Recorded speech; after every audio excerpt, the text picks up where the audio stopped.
and welcome back to Aging Well, monthly production of Somerville-Cambridge Elder Services. I'm your host, Nathan Lamb, and with me Annie and Nancy. Our subject today is going to be memory cafes, both the trend of memory cafes across the region and also an exciting new memory cafe that we have here in the Cambridge-Somerville area. But before we get started on that, I'd like to introduce my guests, learn a little bit more about you guys. My name is Nancy Quigg-Gonsalves, and I'm the Memory Cafe Coordinator with Somerville-Cambridge Elder Services. Welcome. And I'm Annie Fowler. I'm the Director of Clinical Services at Somerville-Cambridge Elder Services. Glad to have you here. Thank you so much.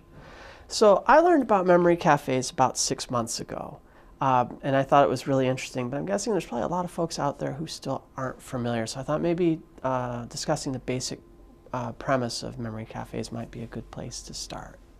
Yeah, it's a good place to start. So memory cafes is a warm, welcoming environment, free of the stigma of the disability. Don't have to have dementia or Alzheimer's. It's really for people with forgetfulness, some memory loss. And it's a way to get together in a social setting. Some refreshments, some activities, and just to get more friends and develop a caregiver circle as well too for the caregivers. Excellent. You have some great activities. We just started, I think, a month or two ago, but you've really been awesome about putting the word out about what we have for the activities in it. I'm sorry. I was just going to add that every memory cafe, then there's memory cafes across the country at this point, but everyone's very unique to the individuals that are coming to that cafe and to the the culture and the community in that community. So we encourage, of course, people to come to try, to come and visit our memory cafe, but to know that there are several different memory cafes in the area, and they're all a little bit different with different activities, different environments, and things like that.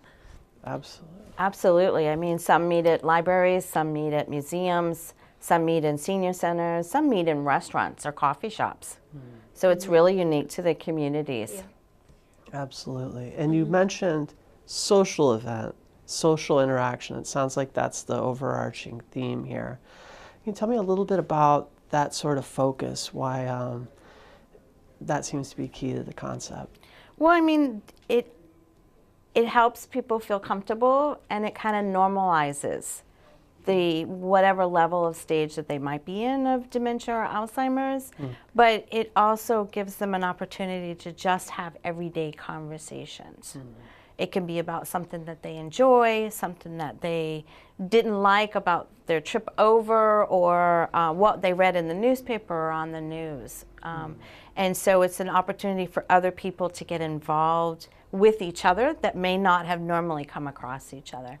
And then I think it's really important for the caregivers as well, the people who come with them, to get connected with other people who are caregivers.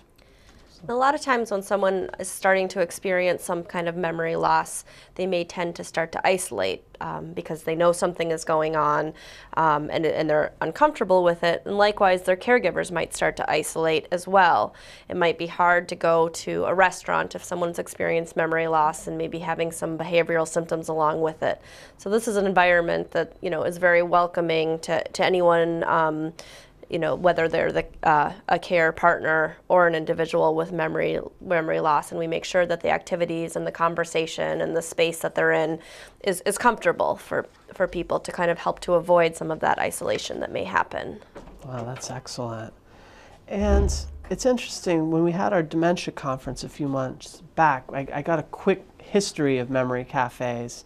And it sounds like it's something that's relatively new. Can you tell me a little bit about how this trend has grown and how to the point where it's now here and we can enjoy it?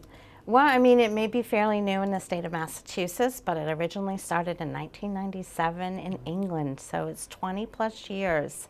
In fact, they just had an anniversary celebration, which is really a wonderful thing. There is an agency, Jewish Family and Children's Services, that is kind of our spearheader for the state of Massachusetts, and they help new cafes get off the ground, but they also provide ongoing support. So they've been doing cafes for almost 4 years now. And so they're part of that original movement. And our latest meeting, which is coordinators, we get together on a quarterly basis, there are 70 plus cafes throughout the state of Massachusetts and 2 bilinguals. That's great. Yes. That's awesome.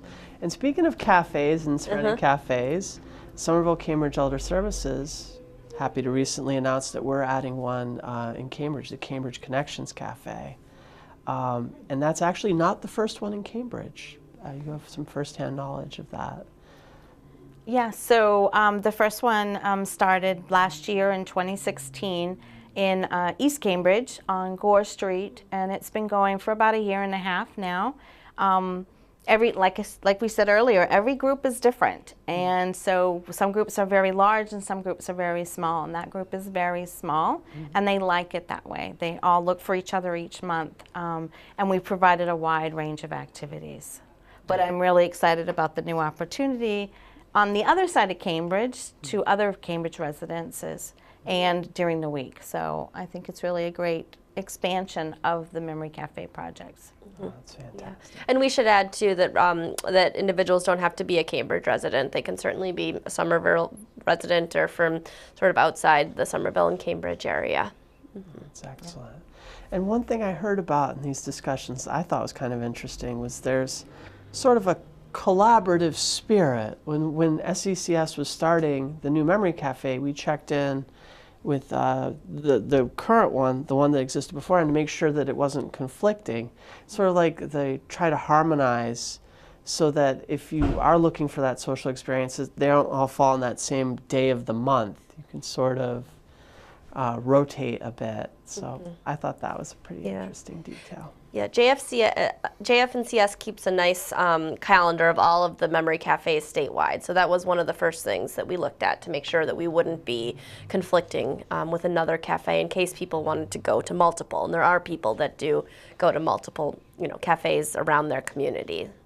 Because all the cafes are open and free to the public, and they're a great recreational idea. So if you are someone who is home and isolated, they're a great way to be part of a community. And you could live in Cambridge and go to the one in Quincy. You could live in Cambridge and go to the one in Andover. You could go to the one in Cambridge on both of them. So I think it's really great. Some are held during the day, some are held in the evenings, some are held on the weekends. And there's a great memory cafe that's also on the weekend, and that's part of a garden. So there's lots of different varieties, as we talked about, format. So, one last question before we wrap up the first segment. Can we talk a little bit how it came that Somerville-Cambridge Elder Services was launching a new memory cafe? Yeah, sure. So our executive director, John O'Neill, had the idea of a memory cafe on his radar for a number of years. I think he'd read something about the cafes that started in Minnesota, and I think that's where they started in the U.S. So it was something he had been thinking about for a while. And then it sort of coalesced last year. We got a bequest and money that we wanted to put toward a project that helped individuals in our communities. And then we did a dementia conference where we met the head of the Memory Cafe, or the dementia-friendly movement in Massachusetts, Beth Salzberg, and sort of through that conference and talking to the director at the Cambridge Council on Aging, Susan Pacheco, who'd also wanted to start one, it just sort of came together that this was the time to do it. And we had, from meeting with Beth, a good idea of how we could do it, and that it actually was realistic for us.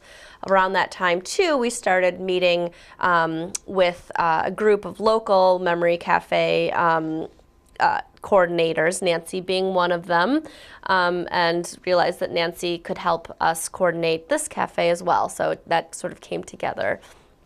And we started this Cambridge Connections in August this year. Very exciting. Was it drum circles? We did drum circles in September. Our first one was crafts. We actually developed our own centerpieces for our cafe. And this month we're going to do dance. Sounds great. Yeah. Well, that's all for this segment of Aging Well. We'll be right back in a moment with some more Aging Well.